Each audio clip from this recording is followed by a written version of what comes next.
Yaani jamani, katika vitu ambavyo sifanyi ni kumpa mtu moyo wakati najua kabisa anakosea. Yaani ukija kwangu ukija kunielezea jambo lako kama najua unakosea, nitakuchamba. Sijui unaelewa vizuri, nitakuchamba na nitakusema. Kwa hiyo kama unakuja kwa Liz, unakuja kutegemea kwamba yeye nitaongea naye sijui ni nini, my friend.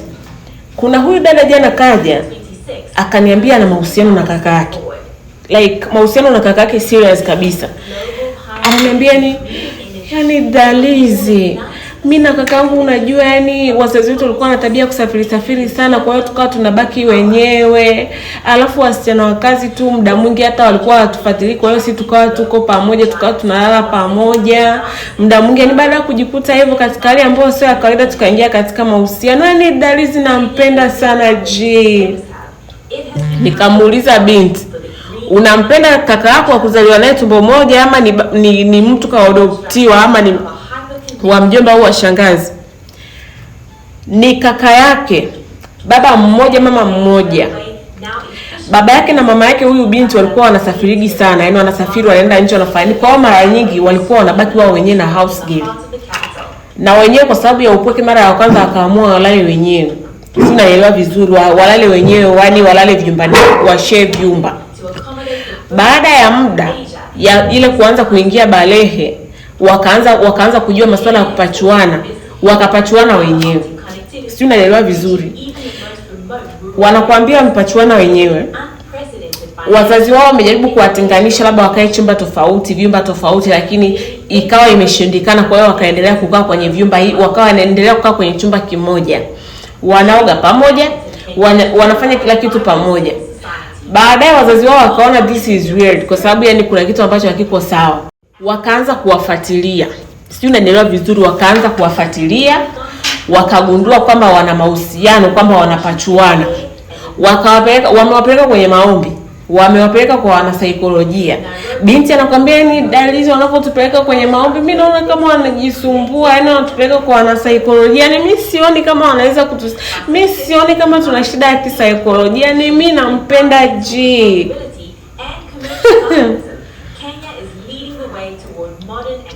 My dear, yani nikamwambia binti, unatembea na kaka yako na uko proud. Yani alichonifuata kuniambia ni kwamba ameniambia na mahusiano na kaka yake na wana plan kutoroka. Yeye ananiambia dada, hapa hivi tushamaliza shule, tushamaliza chuo, ni wakubwa kabisa, yani sasa hivi ni wakubwa kabisa, washahama nyumbani. Unaelewa vizuri, wazazi wao wanajua kwamba wanapachuana, washangaika kwenye masaikolojia, washangaika makanisani, washangaika mpaka kwa waganga wa kienyeji, wameshindikana. Wamemaliza chuo, wamehama nyumbani, wameenda wamepanga pamoja, wanaishi pamoja. Wazazi wao wamewasusa, maana baada ya wazazi wao kuhangaika kote wanakohangaika, wamewasusa. Wamewaambia kama mnaendelea kupachuana, ndugu mtu na kaka yake, na wamefuatana na wako wawili tu, wazazi wamezaa wawili tu, nakwambia ni hilo bao bora baba wangu angepiga punyeto. Wamezaliwa wawili tu. Kwa hiyo walipoondoka nyumbani, yani wazazi wamebaki kama hawajawahi kuzaa, kwa sababu watoto wao wawili wote walikuwa wanapachuana, na ndio hao wameondoka. Wameondoka, wameenda wametafuta kazi sehemu moja, wanaishi sehemu moja, na wanaishi kama mke na mume. Wanakuambia sehemu ambayo wanaishi ni sehemu ambayo yani watu wanafikiri ni mtu na mpenzi wake, kwa sababu si hawajui kama hawa ni ndugu. My dear, huyu binti anakuambia sasa hivi Dalizi, naona mambo hayaendi, naona mambo hayaeleweki, na hisi G ananichiti. Yani G siku hizi kuna mdada naona anaongeaga naye sana huko kazini kwao. Anaongea naye nikijaribu kumuuliza huyo mdada ni nani, G hataki kuniambia. Yani Dalizi roho inaniuma, nimetoka mbali na G. Dalizi, nishauri mwenzio nifanyeje? My dear, huyo G kapata dem. Kwa maelezo ya huyu binti, kapata dem.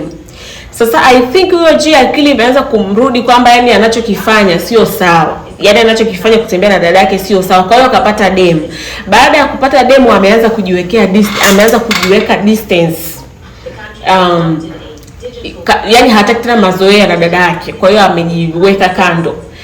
Sasa wazazi wao kwa sababu ya hasira kuona bado anaendelea kwenye mahusiano, wakaja hapo wanapoishi, wakaja kuambia, wakaja kuongea hapo, wakagombana, wakapiga kelele, kwa hiyo majirani wakajua.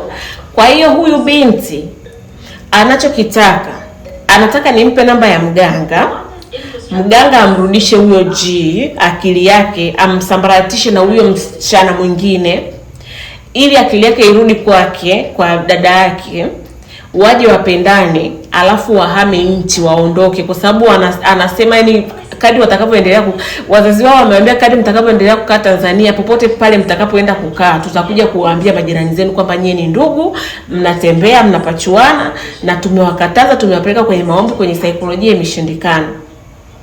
Kwa hiyo ndo ananiambia, yani Dalizi, natamani yani huyo mganga anisaidie. Si anaweza kusaidia?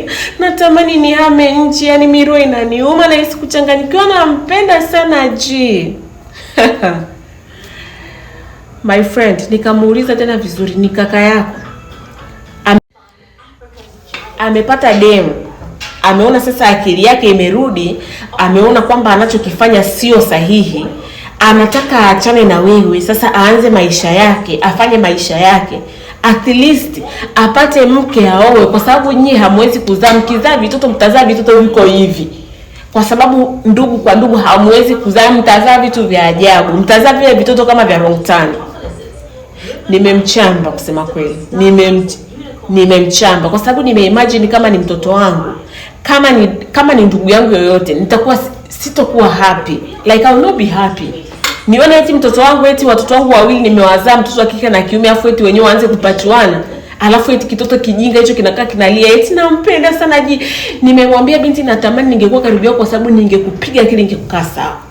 Nimemuuliza mama yenu ashaye kuwapiga, aje kutupiga, yani si anatupenda sana, ni aje kutupiga hata mara moja. Nikamwambia ndio sababu mmekuwa na akili mbovu, mngepigwa nyinyi akili ingewakasa. Yani mngekutana na wazazi wa Kiafrika wale ambao wakikuangalia tu jicho mmoja la mwana ukome, unaacha kila unachokifanya, huo upumbavu wenu msingekuwa mnaufanya.